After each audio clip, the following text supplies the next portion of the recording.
Hello, scumbags, and welcome to High Ground. It's me, Andrew Fantasia, and I want to high ground with you today because I just finished this book right here, Star Wars Alphabet Squadron by Alexander Freed. Now, this is the first Alexander Freed book that I've read. Okay, I didn't read Twilight Company. James says it's fantastic. I didn't read it. I don't like the movie novelizations, so I didn't bother with the Rogue One novel. So this is my first dip into the pond that is Alexander Freed. After finishing this, I finished this last night. I thought about it for a while, and I'm going to drop something on you right now. Okay, I'm going to drop something on you that might be a little bit disturbing, but I don't care. That's how I roll. Star Wars Alphabet Squadron is the best new canon novel I have ever read. There you go. That's it. I know that sounds crazy. In a world where we have 4 outstanding Claudia Gray books, this is somehow still the best new canon novel I have read. Guys, Alphabet Squadron is so well written. It is dark, it is edgy, it is gritty. If you like the gritty aspects of Star Wars, if you like, the used universe where everything is dirty and muddy, if you like the Ring of Catherine on Rogue One, or if you like Mimbin the Mud Planet on Solo, if that's the Star Wars that you really dig, just the grit of it all, Alphabet Squadron is 407 pages of that. It is, there's never anything shiny and clean and pretty in this book besides the cover, which is friggin' gorgeous. Look at this cover. This tropical mix of just deep royal purple and just blazing orange yellow. It's beautiful. I'm judging this book by its cover, and it is beautiful. But aside from that, what's inside here is so gritty and so realistic and just so downright dark and dour. This is the darkest Star Wars story in canon that has ever been told, I think. Again, I haven't read all the books. I haven't read all the comics. Because, frankly, that costs money, and I'm not Christian Harloff. I don't get free stuff from Del Rey. P.S. Del Rey, if you want to send me free stuff, I'll totally read it and review it. Just saying. But this was something else. I have never read a Star Wars book that has been so gripping from start to finish. Star Wars books, for me, are hit and miss. Okay, they got great stuff. They got really, really crappy stuff. And some books have a balance of that. Some books is more good than crap.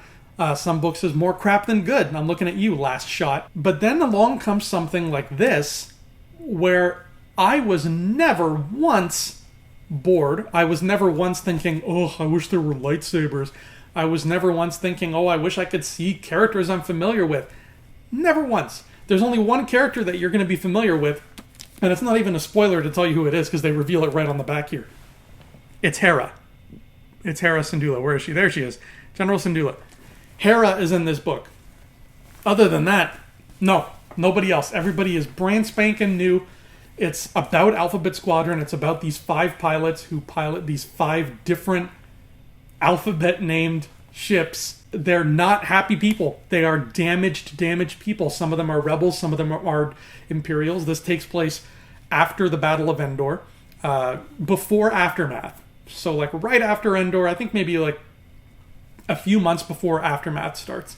So you have this team who are lost at sea. You've got rebels who are like, wow, we won. What do we do now? You have Imperials who are like, wow, we lost. What do we do now?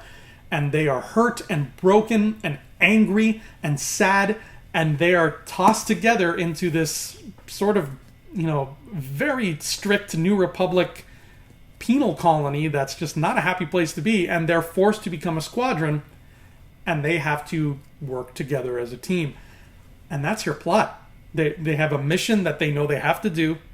They have Shadow Wing, which is a squadron of TIE fighters who are really, really good at what they do, and they're sort of dead set on taking down Shadow Wing. The whole book is about, we got to get Shadow Wing because they're the best TIE pilots around. We got to stop them. So Alphabet Squadron has to put aside whatever differences they have, and boy, do they have many of those, and get their act together to go after Shadow Wing. Do they succeed? Do they fail? I'm not going to tell you, because the culmination of that, A, is a spoiler, obviously, but B, is so interesting and so unique that it doesn't feel like a typical ending.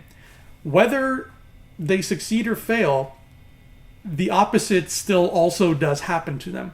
So their mission might go one way, but their lives might go another. And that's all I'm going to say about that. One thing that I thought was really cool was, it says here that this is a Marvel and Del Rey crossover. Because Marvel Comics is also publishing the TIE Fighter miniseries, which is about Shadow-Wing. It's about the villains of this book.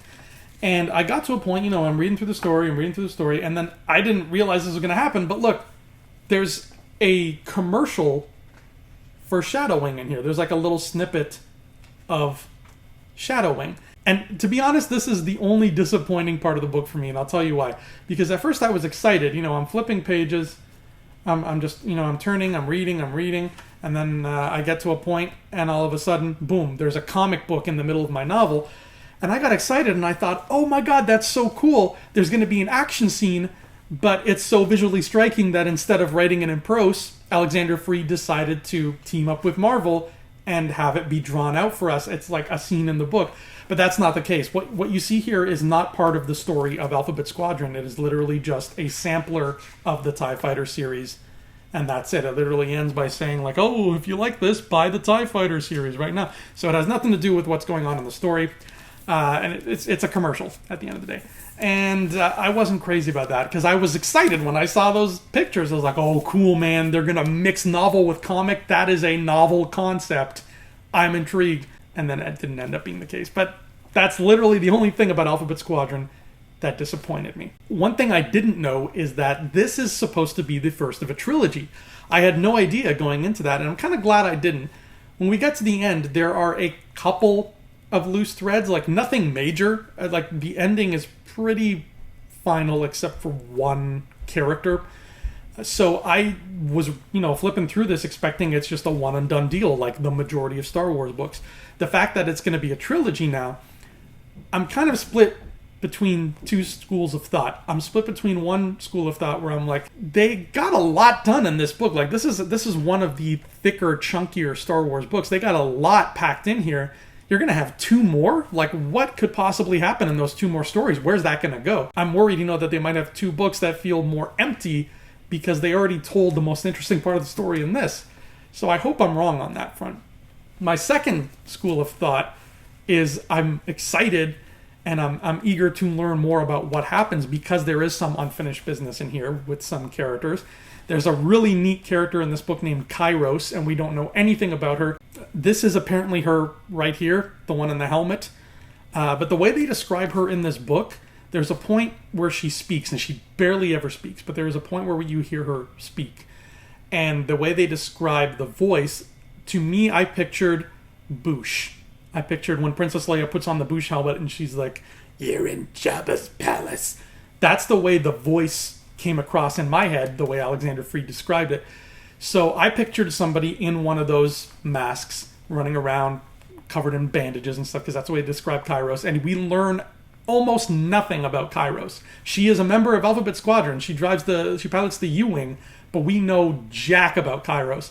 So I'm hoping we learn a little bit more in books 2 and 3, because damn, was she ever an interesting character. Now, in these high grounds, I like to do a thing where I tell you whether a book is crucial reading for canon, whether it is a crucial missing piece of canon that you need to read to understand the bigger picture of the Skywalker saga, or if it's just extra pieces that, you don't need to know this, but it's just extra detailed deep dives into the galaxy. As far as Alphabet Squadron goes, this is extra pieces. This is not crucial by any means.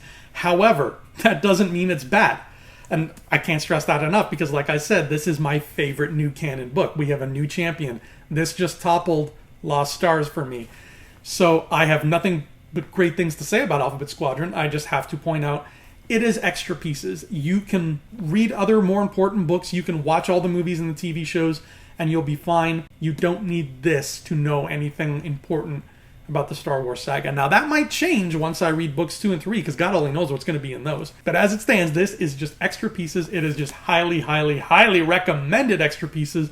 Do yourself a favor. Read Alphabet Squadron. I want to talk about this more on the show. There's a lot going on here. I want to bring this up with James and Brock because Alphabet Squadron is phenomenal.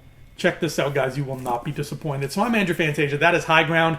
I'll see you next time. Till then, may the force of others be with you. Hey scumbags, thanks for watching. Don't forget to give us a thumbs up on our video.